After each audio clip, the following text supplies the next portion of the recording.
All right. Jann, Hi. hi. Thank you for being here. Thank you so much for having me.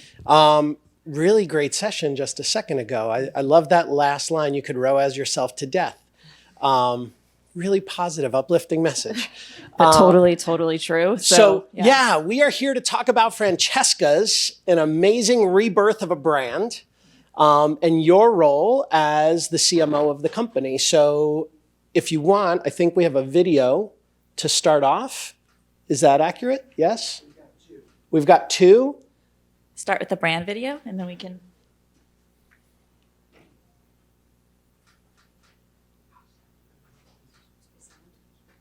There's probably supposed to be sound. There is. It's all right. So, you know what? I'll talk you through the brand really fast. So, Francesca's is a 450 store business across the United States, focusing primarily on women's and tween clothes. Target audience is 18 to 24 for Francesca's, and for Frankie, which is our new upstart brand, is about 2 years old. The audience is kind of like her little sister, to put it most simply. So think of about 8 to about 13. The focus of the past couple of months for the brand is really, or past couple of years since I joined the company, has largely been on building back better and taking the value that's in the brand and bringing it to a place where we're speaking to our customer in a modern way and also delivering against a new set of expectations that are far different than when the brand was first created 20 years ago. Yeah, so it's really interesting. One of the big themes that I picked up here yesterday is really this authenticity with your audience. Absolutely. And creating an actual community, and you and I spoke about this. So can you speak to demographics is one thing, community is an entirely different thing. So can you speak to how you've really approached that kind of element to the business? So I'd say that's super important, especially for a brand of this nature. So one of the big things I would say, having spent 20 years in the fashion industry, is I'm sure you've heard this a lot about the business, is 20 years ago, it was the brands leading the voice for the consumer. So the influence came from the brands and not the consumer. Francesca's in that 20 years was very much kind of the opposite. And really what it was about was the consumer, the customer coming in our doors, finding what suits her and what she's looking for. It's very occasion-based as a brand. So really when I joined the company and our team came together, a big piece of what we were hearing from my VP of marketing, Tracy, and then a few of the others in our organization was, we need to lead with their voice. It can't be us. So when you see the content we create, much of the content is UGC generated. We have an ambassador program that all of our initiatives in kind of my year one there was one of our most accretive because it's them speaking about the brand and how they're applying the product and the kind of the ethos of the brand, which is kind of the idea is free to be you, and putting it in their lens. And it's been highly successful for us as we've gotten started. So we had this discussion earlier. How many people in the audience have children? How many have daughters? So I have 3 sons. I am probably not in the demographic of Francesca's, nor am I a customer. However, doing my market research, I walked into a store, I told you this earlier, and I was really pleasantly surprised because, and what I had said to you was, if I had a daughter, it is a store that I would allow her to shop in because it's really classy. And I didn't want to overstep. You said that is feedback that you get pretty often. So yes, and I'll tell you actually, when I first was looking at joining Francesca's, one of the things that I look at when you're looking at a brand that's going through this kind of transformative moment in time is whether or not the brand was reputationally damaged or whether it was actually damaged through, various, market machinations and mismanagement and that sort of thing. And what I was finding is as I went and talked to just people, like, people in my family, friends, etc., the brand was not reputationally damaged. There's a lot of goodwill towards Francesca's. It's a place where you can find something to fit you in a lot of different ways, to go to for dresses and for special occasion and that sort of thing. And all of that comes with this notion of positivity. And then the hook to the brand being free to be you also kind of helps kind of tie that narrative together. And so it just felt as an opportunity for transformation, like a really good one that was going to start from a really solid place. And I've worked for others where it's been different. And it's not to say that a reputationally damaged brand cannot be turned around, because it absolutely can. It's more about what is it that ails the brand and how you can build it back better. So thank you. There's another interesting thing going on with Francesca is in the fact that it's VC backed. Yeah. So private equity. Yeah. Private equity. Sure. So talk to me about what it's like to work with a private equity backed company that, has real serious expectations on deliverables. Yeah, absolutely. So I would say this, most of my background in turnarounds has largely been with companies that are publicly held. So I joined Tommy Hilfiger in 2007, massive rebirth of that brand. They then later, Calvin Klein underwear and jeans, also another massive rebirth of that brand. And then further into Victoria's Secret. And the commonality between those is it's big brand, big dollars, build awareness, prove to our shareholders that we are valuable. When you get to a brand that's kind of in this motion and this moment in time, which was private equity based, our private equity partners saw this as an opportunistic buy, was they're much more, I would say, bottom line focused. So whatever you're going to do, whatever tactics you're going to bring in, the expectation is really kind of that notion of rouse yourself to death. I mean, I kind of live and breathe that, but in a way that we're really smart about how we drop our dollars. So initiatives will be things like building awareness around loyalty, or will be the ambassador program where we're both generating content and we're also creating like a voice for the brand, and we can attribute it directly to sales. So that's how we're going to win. And I think with private equity in general, and the more time I've spent in the business and talked with other private equity partners, that's a consistent theme that's really important. Yeah, so ROAS across the full funnel, it's interesting. And hard, yes. And hard, and as mentioned in the last session, and those three least favorite letters, MMM, always come up. So when it comes to actually putting a value and measuring the validity, the value of what you're buying, how do you approach that? So I'll also say this, with that notion of awareness having been a big objective for most of the other turnarounds I've been involved in, I was able, and I'll be just, I'll get honest with you guys, we had tried that right out the gate. We did a huge event, partnered with the radio, great for visibility, didn't do much from a sales perspective. So the ROI on that, while great from some of the metrics marketing looks at, was phenomenal. The metrics for our partners were different. They were like, well, did we make millions and millions of dollars? The answer to that was no, but we did, however, pick up, 40,000 social media followers on TikTok alone. So what we ended up doing was taking that lesson and taking it and applying it to what we're doing on the go forward. So the way we kind of shifted the narrative was really talking about customer file. So it's a different aspect to awareness. A big conversation around, the file itself needed to be grown. It had diminished pretty greatly through the bankruptcy process. But it also, you can attribute real value to those customers as they come into your funnel in a way where you're still able to do those awareness driving tactics. You can land it more completely for a private equity partner with true solid numbers around things that from a financial perspective are really valuable for them. Amazing. So loyalty, obviously enormous for building out that file. When it comes to acquisition, when it comes to those new consumers who just have so many choices in your category, this has got to be the bane of the existence right now, is how do you fight for that consumer consideration? How do you get the attention of these young ladies? Yeah, it's a great question. And it's, part of, as all of us as marketers, face similar situations across all of our brands. And I would say this about fighting for that attention. The attention comes because they see your reason for being. And the most important part is to establish that reason for being.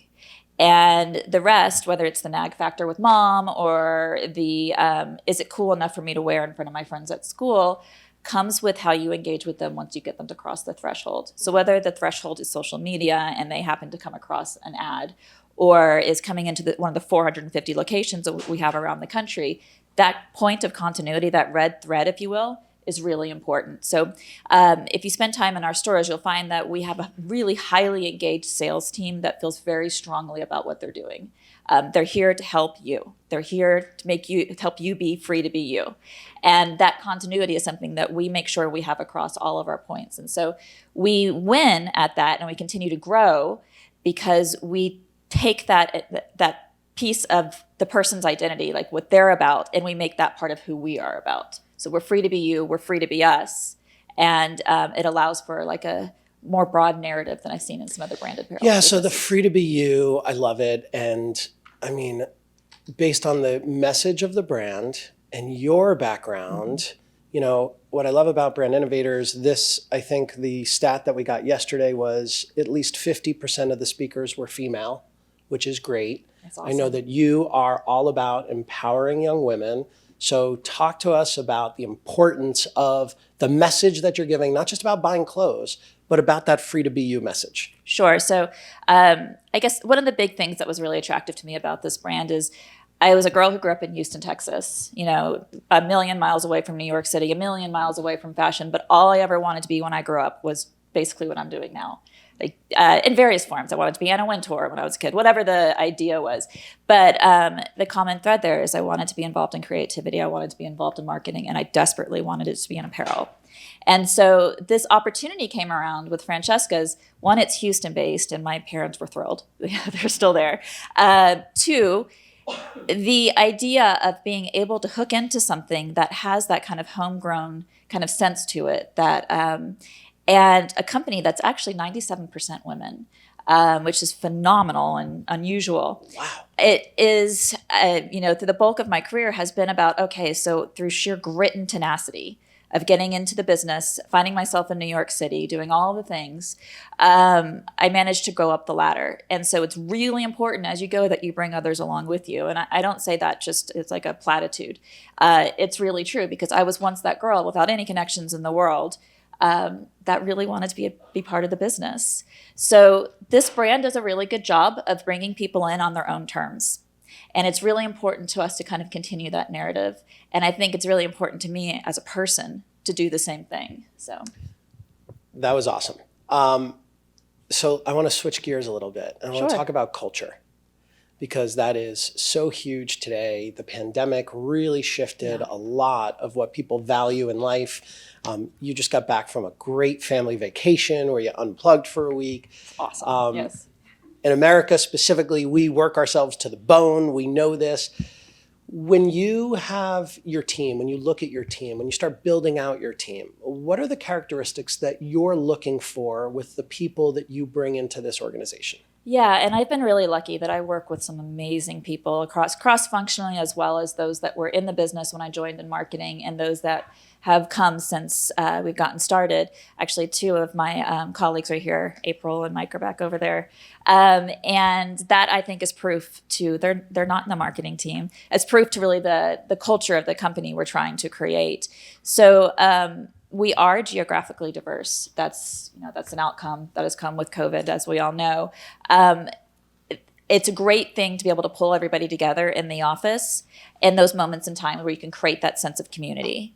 And then the most important part is how you continue to deliver that really when you're outside the office too. So for us, there's a fair contingency that live in Columbus, Ohio. We're able to spend time together in market and that sort of thing. The other thing to it too is creating learning opportunities for our team within and giving them a sense of autonomy, a true sense of autonomy and ownership in the initiatives that they're creating. And I think that really comes from the notion of, I'm not a micromanager by personality, is also hiring others that want to learn individually. They don't have a problem with that sense of tenacity and being able to go and talk to people cross-functionally. Our planning partners are very important to us. Our merchandising partners are very important to us. IT, and it's a very cohesive, tight-knit group. And that's created a sense of accountability and ownership, real skin in the game as part of our corporate culture. And what I will say, though, is that's often juxtaposed against bottom line, metrics-driven, private equity, you're as good as your sales were yesterday. And so that's where the rubber hits the road in leadership style. right? So keeping up the positivity in what you're creating and understanding the long term, while also understanding that you have investors who are really focused on a much more narrow timeline. And so that takes some education. I think we have fixed the technical difficulties. I use the word think. No guarantees. Well, it's all right. We can keep talking. Whatever works. So this is our brand video that you'll see here, and this is really how we established the tone and manner for how we were going to communicate. I am an explorer, a carefree spirit. I color the world romantic, and I make my own dreams. I am a catalyst for inspiration, a pioneer of new ideas. I see beauty in every pursuit. I celebrate discovery in the world around me, in new destinations, new crowds, in trying on new styles, new faces, new vibes, authentic self-expression or nothing. I celebrate that in the lives of every woman and every girl.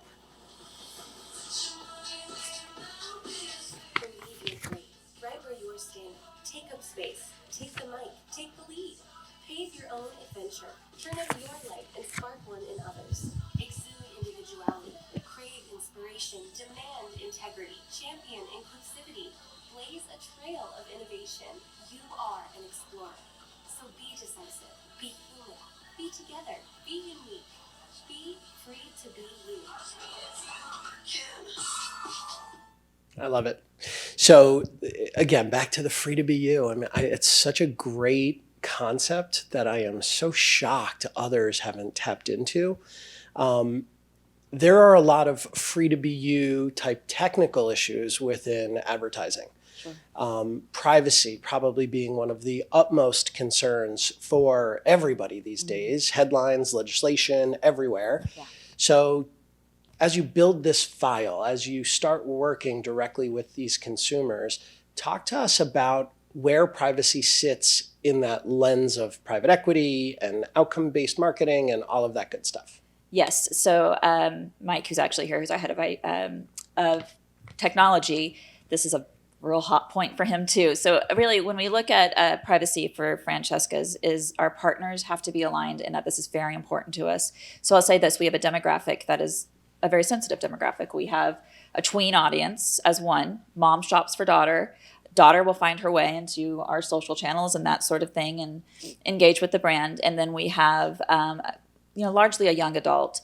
And as we look at those two areas, it is very important to us that we are embedded in what the expectation is from privacy. So whether it's, making sure that we follow the site personalization rules and guidelines on our website, or how you opt into our loyalty program, which is, it's a double opt-in.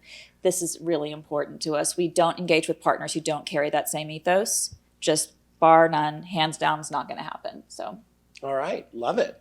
Glad to hear you're protecting people. Yeah. All right, so we've got a couple minutes left. Again, want to switch. I'm throwing it all over the place here. Bring it. I'm good. So you're working with incredible talent, 97% women. That's unheard of, by the way. That's crazy. And Mike, God bless you, 3%. Way to go. When you're working with these women and you're trying to bring them up as you rise up and you fought so hard to be where you are today, what advice do you give to these young women who are coming in and they're showing that grit, they're showing that tenacity? If you were them today, what would you want to have been told coming up? So this will sound kind of counterintuitive, but I'll say when I first got started, I was all determination, steely, ground jaw determination. I wanted this so bad, but I think can't take it so seriously. I think a big part, especially in the marketing spaces, this is a really fun job, and all of us in this room are really lucky to do it.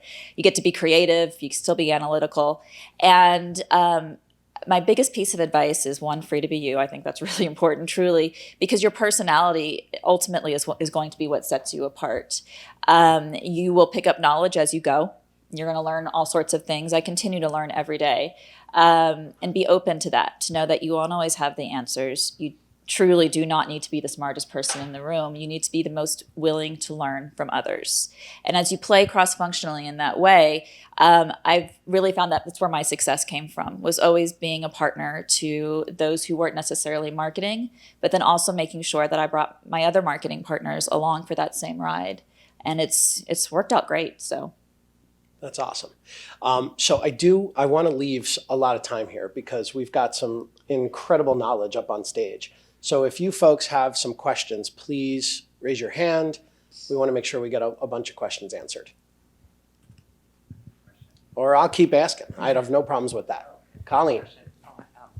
Hi, I'm Colleen Coyne. I'm with Ad Marketplace. I absolutely love your brand. Oh, I have an thank you. 18-year-old daughter at Clemson University, and her game day outfits are all Francesca, which I'm very happy about because it can get a little X-rated at the football games Yes. with some of the outfits. So I love it. So I'm very, very happy to go into your stores, and you are correct. Your sales associates are amazing. So that makes a positive thing. So what challenges do you think you're going to be facing in the second half of the year? Yeah. You know, everyone's talking about recession and the economy. So what challenges do you think you'll face, and how do you think you'll address them? I think that's a great question. And I will say we are acutely aware of recession potential. Whether or not we're in one, debatable. What I would also say is because we're so occasion-based and we work so hard at kind of like embedding ourselves into like your individual life, there's those moments of opportunity to bring a customer in. What we will ultimately do there is we spend more time really focusing on the retention aspect of our channels. So a lot of loyalty. We have an ad campaign that launches next week for CTV and then also in other media outlets. And the focus of that is on bringing that customer into the file. Because once we own them, we got them. And the rest we can do, use all of the tools around us to contribute to, but it'll be at a lot less cost than just trying to push awareness at a very top level. Thank you. Is that the second video that we have? Yes. Can we run that second video, please, while we take another question? I think his headphones are on. He can't hear me. Anybody else have another question while we're waiting?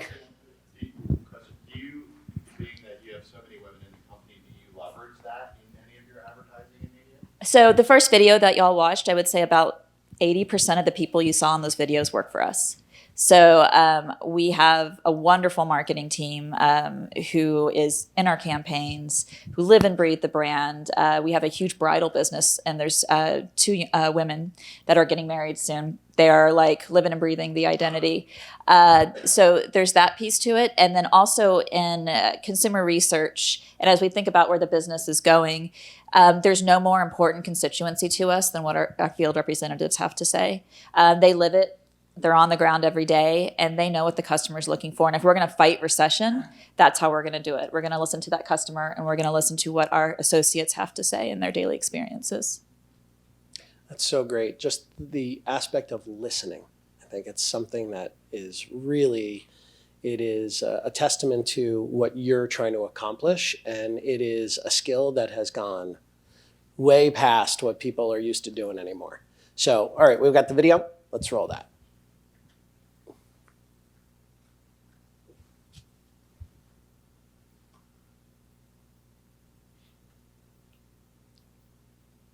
You can do it. No pressure.